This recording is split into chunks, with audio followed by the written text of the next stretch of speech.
सड़क को चिन्हित किया ताकि कोई भी विभाग को ये ना लगे कि ये सड़क मेरी है। हर विभाग को इसके माध्यम से ये मालूम है कोई व्यक्ति तो वो वहाँ से फोटो उस खड्डे को लेकर के जो है डालेगा तो वो पूरा का पूरा टैग से उसके साथ लिंक करके जब अपलोड करेगा तो पूरी उस सड़क की लोकेशन उसके पास चली जाएगी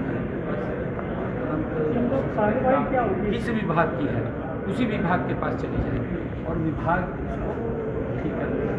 इसका एक बड़ा लाभ हरियाणा प्रदेश के अंदर मिलेगा। हमने पिछले दिनों साल के अंदर 21 तारीख को हरियाणा सड़क तो सुदृढ़ीकरण परियोजना का शुभारंभ किया था। उसके तहत लगभग 4,500 करोड़ रुपये से सड़कों का नवीनीकरण ऊपर काम चल रहा है, गति से काम चल रहा है। आने वाले समय के अंदर हमारी सड़कें मजबूत और सुदृढ़ हों क्योंकि विकास की गति में महत्वपूर्ण भूमिका सड़कों की है। और मैं आपको बताना चाहता कि सरकार लगातार आदरणीय नरेंद्र मोदी जी के नेतृत्व में जिस गति से काम कर रही है। आज हमने बजट के अंदर ये बात कही थी, इस बजट के अंदर हर 10 किलोमीटर के ऊपर हम संस्कृत मॉडल स्कूल बनाएंगे। आज हर 10 किलोमीटर के ऊपर एक संस्कृत मॉडल स्कूल खड़ा हो गया जिससे कि हमारे ग्रामीण परिवेश के बच्चे भी उन स्कूलों में CBSE के निमित्त पढ़ाई कर सकते। हमने हॉस्पिटल्स के सुदृढ़ीकरण की बात की। 10 हॉस्पिटल हमने 25 तारीख हरियाणा के लोगों को समर्पित किए। उन हॉस्पिटल्स के अंदर सारी सुविधाएं डिस्ट्रिक्ट लेवल का जो हमारा सरकारी हॉस्पिटल है उसके अंदर चाहे MRI की सुविधा हो, CT स्कैन की सुविधा हो, चाहे वहाँ पर अल्ट्रासाउंड की बात हो, चाहे वहाँ डिजिटल एक्सरे की बात हो, चाहे वहाँ लेबोरेटरी की बात हो, चाहे वहाँ पर प्राइवेट रूम्स को लेने की बात हो, चाहे वहाँ पर गायनी वार्ड की बात हो, चाहे वहाँ की स्वच्छता की बात हो और चाहे वहाँ के सुदृढ़ीकरण की हॉस्पिटल की बात हो। लगातार हमने हर डिस्ट्रिक्ट के ऊपर एक हॉस्पिटल बनाने का निर्णय किया है जिसमें 10 हमने हरियाणा के लोगों को समर्पित भी किए हैं। आने वाले समय के अंदर 22 के 22 जिलों में ये इस प्रकार के अत्याधुनिक सुविधाओं से लैस सभी हॉस्पिटल होंगे और उसके बाद हम इसको नीचे सब डिविजनल स्तर के ऊपर ले जाने का काम करेंगे ताकि हमारी सरकार व्यक्ति से आदरणीय मोदी जी के नेतृत्व में काम कर रही है और आम व्यक्ति को इन्हीं चीज़ों की आवश्यकता होगी कि उसको बच्चों को शिक्षा ठीक मिले, उसके स्वास्थ्य की चिंता हो, उसके रास्ते ठीक हो और हमारी सरकार लगातार उसके अंदर काम कर रही है। जापान कोई टाइमलाइन भी तय की है जापान में नहीं गई आपने कि इतने समय में काम नहीं हुआ? हाँ बिल्कुल, उसके अंदर बिल्कुल टाइमलाइन तय है। एक अधिकारी की जिम्मेवारी है, जिस विभाग की वो सड़क है उसकी जिम्मेवारी है। इसको हम समय समय के ऊपर फॉलो भी करेंगे, इसको देखेंगे कितनी एप्लीकेशन आई है, कितने काम हुआ है। हमने कहा है अधिकारियों को कि अब आपको एक्टिव मोड में रहना पड़ेगा कि तुरंत कोई आपको देता है तो उसको जापानी दौरे के बारे में पहला जापानी दौरा किस तरीके का दौरा रहेगा? जापानी इन्वेस्टमेंट की राशि कितना महत्वपूर्ण दौरा है सर आपका? नहीं देखिए, वहाँ पर हमारा हरियाणा के प्रेसिडेंट लगा हुआ है, उद्घाटन है, कुछ इन्वेस्टर से हमारी मीटिंग हुई है और अन्य वहाँ के जो प्रशासनिक लोग हैं उनसे बैठक हमारी है और जो हमारे हरियाणवी उनसे भी अलग अलग कई बैठकें वहाँ पर की है। उसके अंदर कल जाना होगा दिन के लिए वहाँ अलग अलग क्योंकि बड़ा शेड्यूल टाइट है रहेंगे। मुझे खुशी है कि कल आदरणीय अमित शाह जी हरियाणा के अंदर आए थे। ये 3 बड़ी ऐतिहासिक काम आदरणीय अमित शाह जी ने हरियाणा में किए हैं। साबर डेयरी का जो एक्सटेंशन किया है जिससे बहनों को, हमारी माताओं को, हमारी युवाओं को रोजगार मिलेगा। दूध की डेयरी से जुड़ कर के रोजगार का साधन होगा। वहीं जो हमारे खाद्य कारीगर थे उस महोत्सव का आयोजन था, उसके अंदर उन्होंने हमारे खाद्य कारीगरों को टूल किट देने का काम किया। वो भी एक रोजगार का साधन खड़ा हुआ है।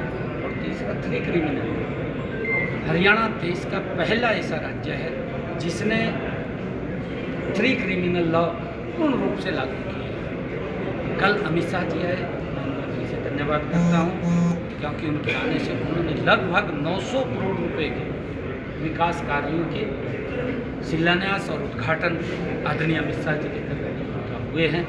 हरियाणा के विकास को एक नई गति मिलेगी। आने वाले 17 अक्टूबर को देश के यशस्वी प्रधानमंत्री आदरणीय नरेंद्र मोदी जी हरियाणा में आ रहे हैं और विकास की गति और तेज हो, क्योंकि आदरणीय प्रधानमंत्री जी हरियाणा के लोगों से विशेष स्नेह करते हैं, प्यार करते हैं। और वो 17 अक्टूबर को हरियाणा के अंदर आ रहे हैं। हम जोरदार स्वागत आदरणीय प्रधानमंत्री जी।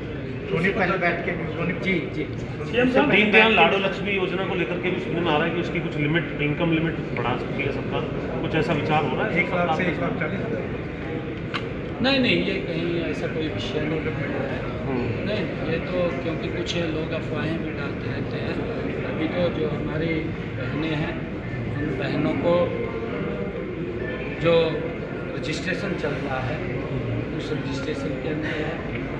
और हम इस बात को लेकर के अगले सभी इसको चर्चा कर रहे हैं, क्योंकि हमारी जो बहनें हैं उन बहनों को कुछ पैसा हम उसको इकट्ठा उनके खाते में पहुँचाए, उससे वो डेबिट ब्याज इकट्ठा भी दे कुछ उनके खाते में। बिहार और पंजाब चुनाव में मास्टर स्ट्रोक देखा जा रहा है सर इसको, बिहार को लेकर के और पंजाब को लेकर जो हरियाणा सरकार ने फैसला किया है, कैसे देख रहे हैं चुनावी लाडो योजना को? पंजाब ने वादा नहीं, किया था। देखिए, नरेंद्र मोदी जी के नेतृत्व के अंदर हमारा जो संकल्प है उस संकल्प को पूरा करने का काम हमारी सरकार कर रही है। यहाँ नहीं है, हरियाणा की बात मत करिए आप मध्य प्रदेश के अंदर देखिए, आप छत्तीसगढ़ के अंदर देखिए, आप महाराष्ट्र के अंदर देखिए। अगर दूसरी तरफ देखिए, कांग्रेस तो खाली बात करने की बात करती है। कांग्रेस का हिमाचल देख लीजिए, कांग्रेस का कर्नाटक देख लीजिए, कांग्रेस का तेलंगाना देख लीजिए, इंडी गठबंधन का पंजाब देख लीजिए। खाली बात है और कुछ रिपोर्ट ले ले।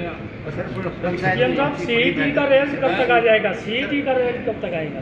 आ जाएगा जल्दी। पंचायत की एक बड़ी बैठक हुई थी, सारे सीईओ थे, क्या कुछ डिस्कस हुआ? क्या कुछ सुबह जो हरियाणा निवास में बैठक किया? नहीं, उसके अंदर हमारे जो विकास कार्यों को लेकर के हमने डीपली चर्चा की है। अलग अलग विभाग के हमारे जो विकास कार्य थे उनके अंदर देरी के कारण या लंबित मांग काम पड़ा है।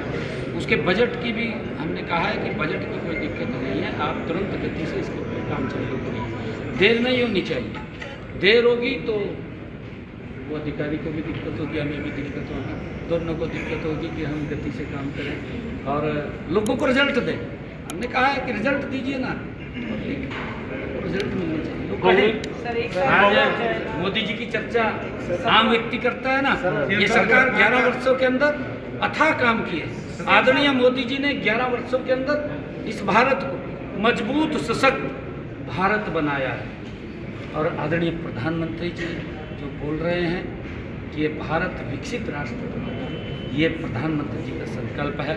हरियाणा उसमें पीछे नहीं रहेगा, गति से। 1 साल पूरा होने वाला है सरकार को, थर्ड टर्म जो है बीजेपी की हरियाणा में, किस तरह से देखते हैं? 17 अक्टूबर एक बड़ा दिन भी है, प्रदेश की जनता के जो चुनावी वायदे थे उसको कितना आप मानते हैं हम पूरा कर पाएंगे? क्या 100 का आंकड़ा? देखिए, बिल्कुल हमने लगभग 42 अपने संकल्प पत्र के वायदे पूरे कर दिए।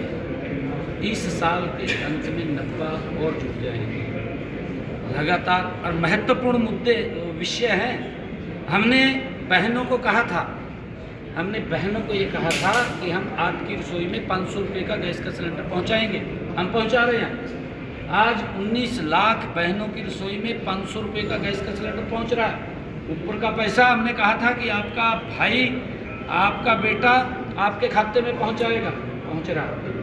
हमने उस संकल्प को, ये महत्वपूर्ण विषय है। हमने जो हमारे पंचायत से संबंधित, जिन्होंने पंचायत भूमि के ऊपर अपना मकान बना रखा था, हमने कहा था मालिकाना हक नहीं, उसको लेकर के भी आज हमने इस बैठक के अंदर चर्चा की है कि एप्लीकेशन लेकर के उनको मालिकाना हक देने का काम है। सर हरियाणा और हमने ये बात कही थी कि हम 25,000 नौकरी देंगे, आपके सामने बिना खर्ची के हरियाणा प्रदेश के अंदर हमने 25,000 जो संकल्प लिया था उसको पूरा किया है। और सख्त मैंने बात मिली, पहले युवाओं को ज्वाइनिंग लेटर दी है।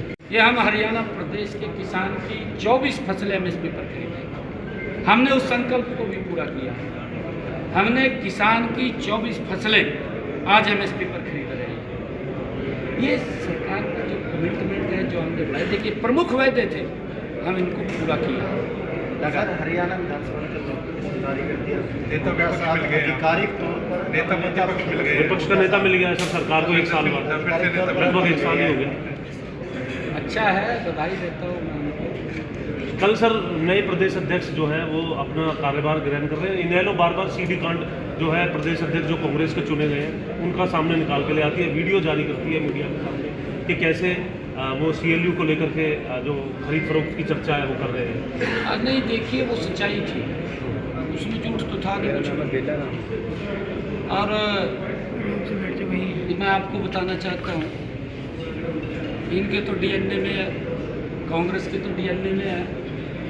ये आपके सामने है, चुनाव के दौरान इनका प्रत्याशी बोलता है, इनका प्रत्याशी ये बात बोलता है, कहा जी सबसे पहले तो मैं अपना घर भरूँगा, फिर रिश्तेदारों का भरूँगा। और यह बात चली गई राहुल के कान में, और जब ही उसके कान में गई सबसे पहला कार्यक्रम वहाँ बना लिया कि नहीं बना लिया।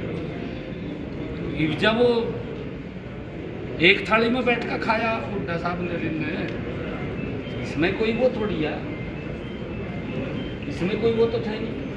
ये तो सरकार कांग्रेस की 3B को लेकर के बदनाम थी, 3B को लेकर के। क्या सर आपको मालूम है, चाहे बदली की बात हो, बड़ा भ्रष्टाचार था, चाहे इसकी CLU की बात हो, BBC, चाहे भर्ती की बात हो, चाहे CLU की बात हो, ये BBC को लेकर के बहुत ज़्यादा बदनाम। सर आज स्थापना पर चल रहा है, 2 साल पूरे हुए हैं, कैसे देखें? देखिए, मैं बहुत बहुत बधाई देना चाहूँगा, क्योंकि राष्ट्रीय स्वयंसेवक संघ जो दुनिया का एकमात्र सबसे बड़ा संगठन है, जो राष्ट्रहित नहीं विश्व हित के अंदर जो बात करता है, जो विश्व हित की बात करता है, मानव कल्याण की बात करता है, और ऐसे व्यक्ति तो राष्ट्रीय स्वयंसेवक संघ में है। जिस प्रकार से दीपक अपने आप को जला करके दूसरे को प्रकाश देने का काम करता है, राष्ट्रीय स्वयंसेवक संघ वो अपने आप को तपा करके दूसरों को खुशी देने का काम करता है। मैं बधाई देता हूँ। धन्यवाद।